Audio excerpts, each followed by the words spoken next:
Chicken ললিপপৰ recipe লৈ আহিছোঁ। তাৰ বাবে মই চিকেন লৈছোঁ। চিকেনখিনি মই এনেকৈ ললিপপৰ শ্বেপত কটাই লৈছোঁ, পিচ কৰি লৈছোঁ। তাৰ বাহিৰে মোক লাগিব ময়দা মই ইয়াত আধা কাপ লৈছোঁ। এয়া কৰ্ণফ্ল'ৰ লৈছোঁ। কৰ্ণফ্ল'ৰ আপোনাৰ 4 ভাগৰ এভাগ মানে 1/4 টিস্পুন লৈছোঁ। Soya sauce 1 teaspoon, tomato sauce 1 teaspoon, ডিম এটা মই এগ এটা ভালকৈ মই ফেটি লৈছোঁ। তাৰ উপৰি মোক লাগিব এয়া আদা নহৰু পেষ্ট 1 চামুচ, নিমখ আপোনাৰ সোৱাদ অনুযায়ী, আধা চামুচ ৰেড চিলি পাউডাৰ আৰু মোক হোৱাইট ভিনেগাৰ লৈছোঁ। হোৱাইট ভিনেগাৰ মোক 1 চামুচ লাগিব। তেন্তে আহক আমি এতিয়া ৰেচিপিটো আৰম্ভ কৰোঁ। এতিয়া এটা ডাঙৰ বলত মই ময়দা লৈ লৈছোঁ। ময়দা বা আপোনাৰ অল পাৰ্পাছ ফ্লাৱাৰ। তাৰপিছতে লৈছোঁ আপোনাৰ কৰ্ণফ্ল'ৰ লৈছোঁ। মোৰ যিমান ইনগ্ৰিডিয়েণ্টছ আছে গোটেইখিনি মই ইয়াত লৈ ল'ম। 1 টিস্পুন চয়া চচ,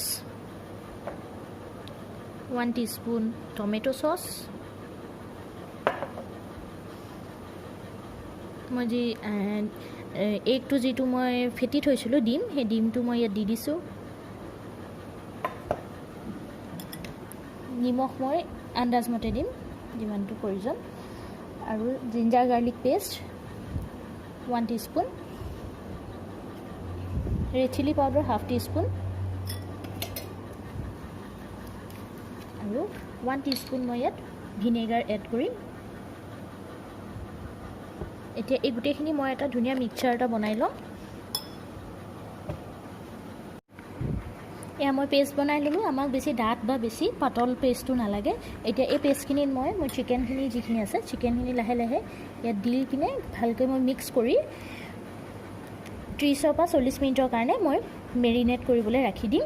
ফ্ৰিজত ধুনীয়াকৈ মই ঢাকি পিনে মেৰিনেট কৰিবলৈ থৈ দিম। এয়া মোৰ চিকেনখিনি মেৰিনেট কৰা হৈ গ'ল। এতিয়া ইয়াত মই অকণমান 1/2 টিস্পুনমান আমি জালুক দি দিম, জালুকৰ পাউডাৰ, আৰু ভালকৈ মিক্স কৰি আমি ফ্ৰাই কৰিম।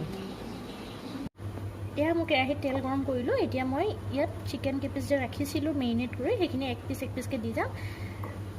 আপোনালোকে বেছিকৈ নিদিব, খুব বেছি 3 পিচ বা 4 পিচ দিব, তাতকৈ বেছি নিদিব, নহ'লে বেছিকৈ দিলে আপোনালোকৰ লাগি যাবও পাৰে, ইটোৰ সিটোৰ লগত লাগি যাব। এইখিনি মই এতিয়া প্ৰথমতে অলপ মিডিয়াম ফ্লেমত ভাজি ল'ম। তাৰপিছতে ল' ফ্লেমত মই 15 পৰা 20 মিনিটলৈকে ফ্ৰাই কৰিম। এয়া মোৰ চিকেন ললিপপ ৰেডি হৈ গৈছে। মই ইয়াত অকণমান ওপৰত চাট মছলা দি দিছোঁ আৰু টমেটো চচৰ লগত মই ছাৰ্ভ কৰিছোঁ।